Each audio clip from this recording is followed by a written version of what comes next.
fiercest reputation has a deceptively mellow-sounding name, Eldora. But ask the men who have challenged this half mile over the years, and they'll tell you there is nothing gentle about this ornery Ohio oval.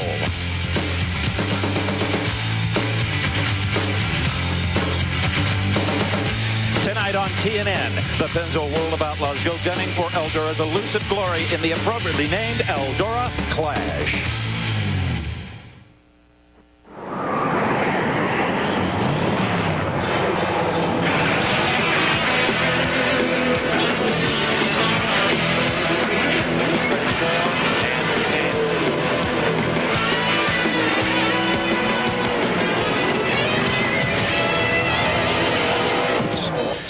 They're predicting a bountiful harvest of corn and soybeans for the farmers of southwestern Ohio.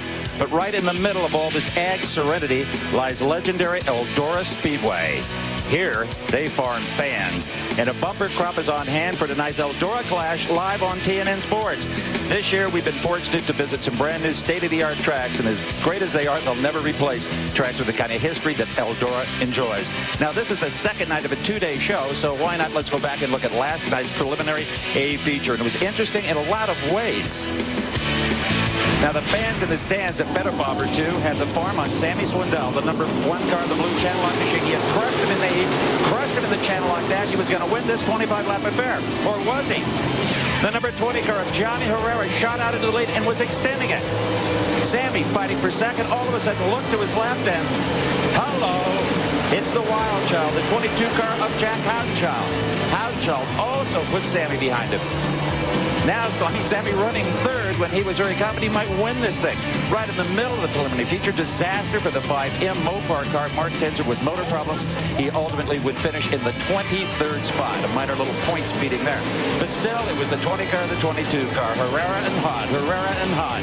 Lap after lap. It was just a terrific A feature and some big surprises. And also, Joey Saldana, how about him? He slid in the 4th place behind Sammy Swindell.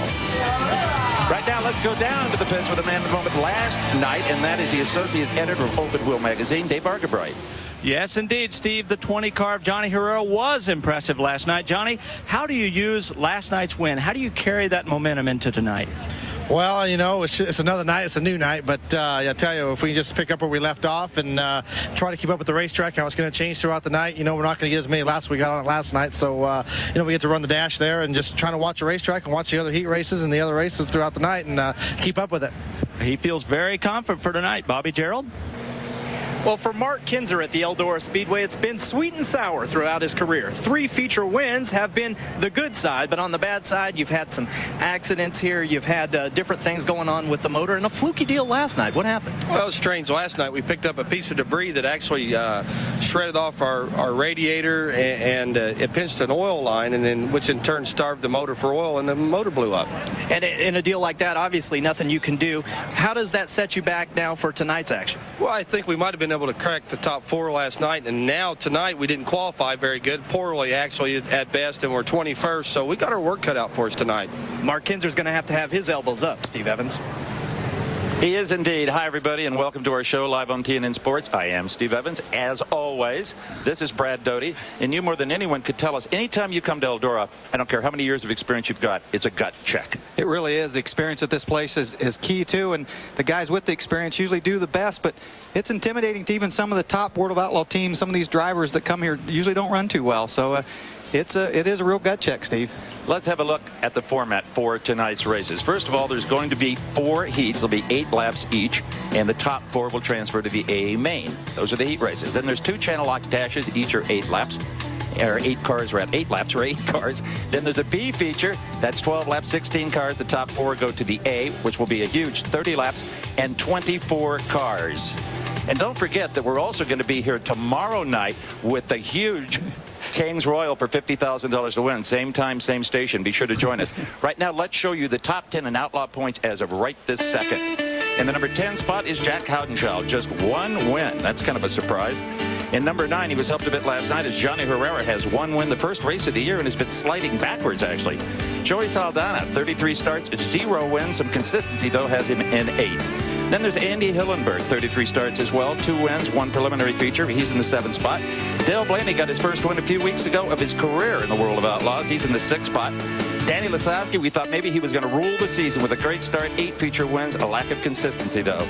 In the 4th spot is Stevie Smith with 4 feature wins, 1 preliminary, and he handled it onto that 4th spot. Sammy Swindell, there again, he should be higher up. He's got 4 feature wins. He's still number 3, was number 2 until last weekend when Mark Kinzer, actually Monday night in Wisconsin, won the race and pushed Sammy back to 3. On top, the king of the Outlaw coverage of the Pennzoil World of Outlaws Eldora Clash is brought to you by Mopar, parts for Chrysler, Plymouth, Dodge, and Jeep vehicles from the dealerships that sell and install them. And by Luxair, the official heating and air conditioning supplier to the World of Outlaws. We're back, everybody. It's a beautiful late afternoon, early evening for sprint car racing here at beautiful Eldora Speedway. And you're watching them hot lap out there for heat number 1. As we said just before we went away to break, there are 8 cars for 8 laps, and the top 4 go to the A feature. And then you've got to get to that A feature. You don't want to go through the B. Here's our Mopar grid for you. Phil Cressman, that's a new name to me. How about you, Brad? He's cut his teeth here at Eldora with the 360s and things, moved into 410s this year. Good racer. Alongside the always tough Stevie Smith. Brooke Tatnall, the Aussie in row number 2 with Donnie Schatz, the 15 car from mine in South Dakota, North Dakota, wherever that is. Row 3, Tim Kuhn. Mark Kinzer said he was in tough, and he's not kidding. Look at that. There's where the 5M car is. Shane Stewart, Rodney Duncan, Brian Carlson, and Rocky Hodges. Talk about veterans. Rocky Hodges, he'll get a big cheer from this crowd. He put on a lot of thrilling shows here over the years. And there's our official flagman for tonight's Eldora Clash. He's only going to use 1 flag. That's all these guys want to see. Let's go down to Bobby Gerald. You got something on Donnie Schatz? Well, Donnie Schatz has been starting to crack out of it here, guys. We've well documented his struggles early in the season, but now 5 consecutive top 10s, and he is coming on, trying to break into the top 10 in point standings right now in 11th, looking on the outside, looking in, and we'll see how he attacks the Eldora Speedway here tonight, Steve. We will indeed. He didn't get a real welcome mat from the owner of Eldora, Earl Baltus, because at Bristol, you may recall, he said in an interview, just teasing, he said, boy, Bristol makes Eldora look kind of wussy. And I thought at the time, I said at the time, oh, you're going to pay for that. Boy, has he ever. Yeah, but he wasn't putting Eldora down. He was just saying that everybody's intimidated about Eldora, and then to go to those speeds at Bristol. And if he had it to do over again, I think he'd use some different words. Oh, baby. This track doesn't really have a lot of clay in it. It's mostly just dirt, kind of like topsoil, really. Well, and they just went out and watered again after qualifying, and it's these guys have to guess a little bit on how long it's going to stay sticky. Phil Cressman on the pole. That's the number 9 car. Alongside him with far more experience is Stevie Smith, the 19 car. Stevie Smith, the coilover car, built by he and his father. They built their own engines, everything. Races out in front. They're going to bring this one back, Steve. The yellow's out. Yep. It's sure. Interesting to see what happened here. It looked like Stevie Smith was on the outside, got a little bit of a run, which come down off that banking. The guy on the outside usually has the advantage. Stevie's dad, Steve, he also wondering exactly what's going to happen. And most of the drivers have told me, Brett, they prefer to start from the outside here at Eldora, not on the pole. Right. Well, again, because you're coming down off that steep banking, you actually have a little bit of a run. And look at that. They're going to put Stevie Smith back. They feel he jumped the start and took off before they got to the white line. Just putting back 1 row. New format this year. These guys, they don't get a warning. If they're not side by side, whoever they think it was at fault, they put them back 1 row. These cars are racing heads up based on their time trials earlier. No inversion. Well, as you said, the top 4 go, but it's critical to win these heat races to get into one of the dashes. What a break this was for Donnie Schatz, the yellow 15 car. Absolutely. He went from the second row to the outside front row again where you want to start. He got the jump. Here comes Stevie down on the inside, little slide jump there to perfection. Pushes the 9 car of Phil Cressman back into 3rd. Boy, you can bet right now Stevie Smith is hot under that helmet. He wants to get up there. Now, right now, he's hoping for a yellow. Put him on the bumper of Donnie Schatz. At this point, that'd be his only chance to get by him. And what he would have to do then is try the Eldora slide job. And right now on the bump, remember we told you the top 4 cars, that would be Brooke Tatnall from New South Wales, Australia. Look at that, Mark Kinzer back in 5th. Mark Kinzer has to move up 1 more spot with that 5M car. He's going to find himself in the B feature. Yep, right there. He is. So not only does Stevie Smith wish for a yellow, so does Mark Kinzer right now to hope have any chance at advancing and getting into the A main directly. Right now, Brooke Patton on the 6 car has that spot and is tenaciously hanging on to it. Well, I talked about it at the opener, Steve, about experience, and Brooke Tatnell doesn't have a lot of experience at Eldora, and he's doing a great job right now. This would be the first time this year Mark has gone to the B because of problems with mechanical problems primarily, and there are our leaders, Donnie Schatz. I love this track, Earl. I love this track.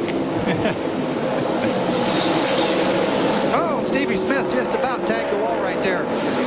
Currently running second in that 19 car. Using every bit of that racetrack. Boy, that just shows it there. He came off the corner a little bit high. Got the right rear up in that dust just a little bit up there, that loose stuff, and boy, he just about smacked the wall. Harry stayed really far away from it. White flag, last lap. We don't have dust at Eldora, Brett. Some loose dirt flying up there. That's right, it's heavy fog. Here's Donnie Schatz, your leader. He got a little bit of a bump when Stevie Smith was set back. That gave Donnie a bit of an advantage, but who's to say he wouldn't have done it anyway. And as you say, elbows up. Mark Kinzer did get the 4 spot. What a relief that's going to be. Yep, Brooke Tatton on the 6 car broke. He's coasting down the front straightaway right now, and don't know what happened to him, but what a break for Mark Kinzer. Mark Kinzer, who, as I said, there's your winner of this heat. That's Donnie Schatz. Mark Kinzer last Saturday been pushed back into 3rd by Sammy Swindell when he won up in North Dakota. And Monday night, he won, pushed Sammy back to 3rd. There's your results. Rodney Duncan is not going to go directly to the A feature. Yeah, they had that Atkins on there 4th. Mark Kinzer actually finished 4th. Yeah, absolutely. And there's Donnie Schatz. That's a nice way to start the evening, isn't it? Sure is. You know, coming up Sunday on TNN, the ASA drivers make their first visit to Chicago Motor Speedway. Won't that be fun? It should be quite a challenge for these teams that have never even seen this track. It's a new 1-mile track that is shaped kind of like a paperclip with long straights and tight turns. Don't miss the USAMeets.com 200, Sunday at 3 Eastern and Pacific, right here on TNN. And that's where our buddy Ralph Shaheen is. He'll rejoin us in the booth for the Knoxville Nationals coming up soon. As we said, a nice crowd on hand, and they're still coming in. And as we still have 3 heat races to go out of the 4, followed by the Dashes, the B and the A. Things pretty quick right now. I think it's still going to blow away. Sun's still out, but got the Parker Store car running pretty good there. It struggled a little bit last night, but Frankie Kurt come over and give me a little help and seem a little better. The retired Frankie Kurt just over the shoulder. Now, let me ask you this, Donnie, real quick here. You and Earl Baltus had a little misunderstanding about your words about this racetrack. You have respect for this track, I know. Oh, definitely. This is one of the awesomest racetracks I've ever been at. You know, I guess he misunderstood me a little bit, but, you know, I did. It's a bad deal, I guess. Just having some fun, Steve. Grovel, kid. Grovel if you have to.